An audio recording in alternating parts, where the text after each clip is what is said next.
गंगानगर की बात करते हैं। सीमावर्ती इलाके में साइबर अटैक की कोशिश की जा रही है। जी हां, अनूपगढ़ में लोकल समाचार पत्र के ऑफिशियल व्हाट्सएप ग्रुप को हैक कर लिया गया।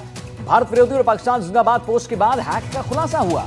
पुनः आपको बता दें, भारत विरोधी और पाकिस्तानी जिंदाबाद पोस्ट के बाद हैक का खुलासा हुआ है। लोगों ने समाचार पत्र से जुड़े कर्मचारी को इसकी सूचना दी।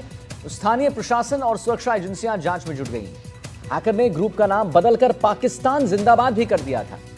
कहीं ना कहीं पाकिस्तान को बहुत गहरी चोट लगी है और इस गहरी चोट को पचा पाना बहुत मुश्किल है। इसीलिए फिर से वो जो है तमाम हथकंडे अपना रहा है और इसी श्रृंखला में साइबर अटैक की कोशिश की जा रही है लगातार। अनूपगढ़ में लोकल समाचार पत्र के ऑफिशियल व्हाट्सएप ग्रुप को हैक कर लिया गया। भारत विरोधी और पाकिस्तानी जिंदाबाद पोस्ट के बाद हैक का खुलासा हुआ। लोगों ने समाचार पत्र से जुड़े कर्मचारी को इसकी सूचना दी। स्थानीय प्रशासन को सूचना दी गई और सुरक्षा एजेंसियां भी जांच में जुट गई हैं। हैकर ने ग्रुप का नाम, ये देखिए हाइलाइटिंग पॉइंट है, हैकर ने ग्रुप का नाम जो है बदलकर पाकिस्तान जिंदाबाद कर दिया था। बहरहाल सुरक्षा एजेंसियों को इसकी सूचना जो है वो दे दी गई है। स्थानीय प्रशासन को इसकी सूचना दे दी गई है। और जब लोगों ने बताया, जब ऐसा पोस्ट गया, जब लोगों ने बताया कि भाई ऐसा कुछ हो गया, तब इसका खुलासा हुआ। भारत विरोधी और पाकिस्तानी जिंदाबाद पोस्ट के बाद हैक का खुलासा हुआ है। लोगों ने हालांकि समाचार पत्र से जुड़े कर्मचारी को इसकी सूचना तुरंत दी। स्थानीय प्रशासन को इसकी सूचना दी गई, सुरक्षा एजेंसियों को इसकी सूचना दी गई और हैकर ने ग्रुप का नाम बदलकर पाकिस्तान जिंदाबाद कर दिया।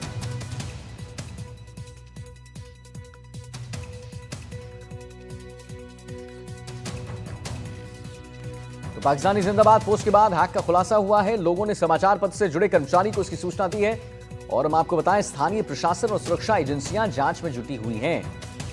हैकर ने ग्रुप का नाम बदल दिया और बदलकर रख दिया था पाकिस्तान जिंदाबाद। सीमावर्ती इलाकों में साइबर अटैक की कोशिश, हम भी आपको सचेत कर रहे हैं डीसीबी राजस्थान के माध्यम से कि साइबर अटैक अभी अपने चरम पर है, क्योंकि जो पाकिस्तान के साथ हुआ है उसे पचा पाना बहुत मुश्किल है। इसलिए अब नए हथकंडे अपना रहा है पाकिस्तान और साइबर अटैक अभी बहुत चल रहा है। आप भी सावधान रहिए। स्थानीय प्रशासन और सुरक्षा एजेंसियां लगातार एक मुहिम चला रही हैं, बता रही हैं, लोगों को जागरूक कर रही हैं कि अभी कोई ऐसा फोन कॉल आए, कोई मैसेज आए, कोई कहीं पे आपको कोई लिंक आए, उसे मत खोलिए। अभी साइबर अटैक जो है अभी चरम पर है। पाकिस्तानी जिंदाबाद पोस्ट के बाद हैक का खुलासा हुआ है। यहां पर देखिए, हम आपको उसी की एक तस्वीर दिखा रहे हैं। लोगों ने समाचार पत्र को सूचना दी जब व्हाट्सएप उसका हैक कर लिया गया। और हैकर ने क्या किया भाई, तो ग्रुप का नाम लिख दिया पाकिस्तान जिंदाबाद। लोकल समाचार पत्र का व्हाट्सएप ग्रुप हैक। प्रदीप हमारे साथ जुड़ गए इसी खबर पर और जानकारी देने के लिए। प्रदीप, वही मैं अपने दर्शकों से कह रहा था कि भाई पाकिस्तान अब नए हथकंडे अपना रहा है, ये साइबर अटैक हुआ है और साइबर अटैक जारी है। जरा इसके बारे में जानकारी दीजिए, कैसे इसका खुलासा हुआ, क्या कुछ अब किया जा रहा है, स्टेप्स लिए जा रहे हैं। प्रदीप। बिल्कुल आदित्य, जिस तरीके से ऑपरेशन सिंदूर हुआ और ऑपरेशन सिंदूर की सफलता के बाद जो है, जो पाकिस्तान लगातार बौखलाया हुआ है और वह अपनी नापाक हरकतों से बाज नहीं आ रहा।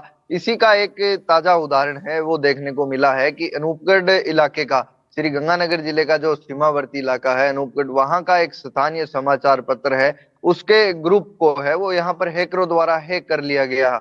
और हैकरों के द्वारा हैक करने, क्योंकि आमतौर पर जिस तरीके से जो ऑपरेशन सिंदूर चल रहा था उस समय है, जो प्रत्येक लोग है वो समाचार जो देख रहे थे, क्योंकि लोग घरों में थे। इस तरीके से जो समाचारों के अंदर जो तमाम जो देश की गतिविधियां थी उनसे उनसे संबंधित जो नजरें हैं वो लोगों के द्वारा यहाँ पर इन ग्रुपों के अंदर बनाई हुई थी। तो इस समय हैकर है वो इन ग्रुपों को हैक किया और इस ग्रुप को हैक करके इस ग्रुप का नाम है वो पाकिस्तान जिंदाबाद कर दिया और उसमें भारत विरोधी पोस्टें करने लगा। जब इसके बाद लोगों को इसका पता चला, जब लोगों ने देखा, तो आमतौर पर देखा जाता है कि जिस तरीके से जो व्हाट्सएप ग्रुप होते हैं तो उसमें जो क्रिएटर होता है वो कभी डिलीट नहीं होता, वो अपने आप में लेफ्ट और नहीं हो पाता, वो ग्रुप को डिलीट कर पाता है। लेकिन यहाँ पर हैकरों ने बड़ी वारदात को अंजाम देते हुए इस पूरे हैकर्स में जो एडमिन थे, एडमिन भी वो खुद ही अपने आप में बन गए। जिसके बाद है वो इन्होंने पाकिस्तान से समर्थित पोस्टें डालनी शुरू की।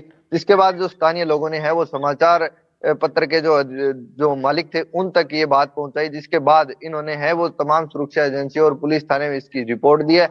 जिसके बाद पुलिस व सुरक्षा एजेंसियां भी अलर्ट हुई है।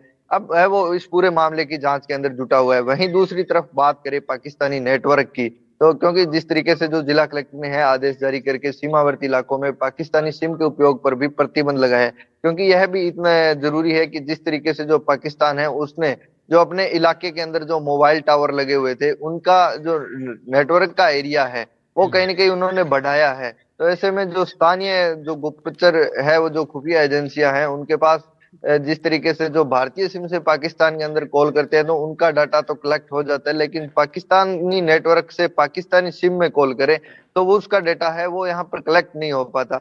तो कहीं ना कहीं अच्छा। ये वो पाकिस्तान की नापाक हरकत है, जिसके बाद अब हम्म। जिला प्रशासन ने आदेश जारी किया है कि जो पाकिस्तानी सिम है उसके उपयोग पर बिल्कुल पूरी तरह से प्रतिबंध लगा दिया गया है, और अगर कोई आदमी इसका उपयोग करता पाया जाता है तो वो राष्ट्रीय सुरक्षा के खिलाफ होगा। तो ऐसे में कहीं ना कहीं जो पाकिस्तान है वो अपनी नापाक हरकतों से बाज नहीं आ रहा है, और वह लगातार एक के बाद एक, कहीं चाहे साइबर ठगी, जो साइबर हैकर्स की बात करे, चाहे मोबाइल नेटवर्क बढ़ाने की बात करे, हम्म। तो कहीं ना कहीं जो पाकिस्तान है वो अभी तक है जो उस ऑपरेशन सिंदूर से बौखलाया हुआ है, और वह लगातार लोगों को अपना शिकार बनाने की कोशिश है वो यहाँ पर ठीक है। कर रहा है। जी। चलिए ठीक है, बहुत बहुत धन्यवाद करेंगे आपका महत्वपूर्ण जानकारी देने के लिए, हमारे दर्शकों तक पहुंचाने के लिए।